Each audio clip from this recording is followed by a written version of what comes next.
Glattbrück in Zurich. This building was completed at the beginning of the year, but by July, the finance firm that owns the place had only managed to rent out 10% of it. What went wrong? After all, the investors believed that they had done everything right. The location is unique. The airport is only 5 minutes away, and we have tram stops around the building. When we started planning, perspectives were a lot better. The situation has now changed. We took a risk, but the risk is manageable.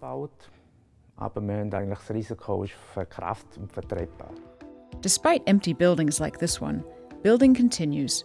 In the north of Zurich, a dozen new office towers are under construction. Real estate expert YONAS MULUGETA has studied the office space market in Zurich carefully. His findings were that in the first half of this year, 5% of all offices stood empty.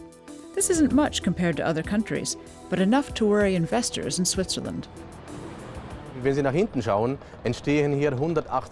Behind me, 180,000 square meters of new office space are being built, and they'll be looking for renters. But perspectives are cloudy.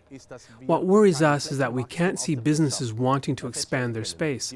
On the contrary, many companies are consolidating and pulling their spaces together. With the oversupply, it's the renters that currently define the prices. Zurich is not alone with this problem. Geneva also has 5% empty spaces, and the buildings are full of advertisements. Unlike in Zurich, building in Geneva started quite late. There used to be a big demand for new offices in the early 2000s, but too little was being built back then. Building only started 5 or 6 years ago, and now it's too much. Zurich Airport has another major project in the pipeline called the Circle. It's a vast structure for offices, a hotel, and conference center. The costs are estimated at 1 billion francs.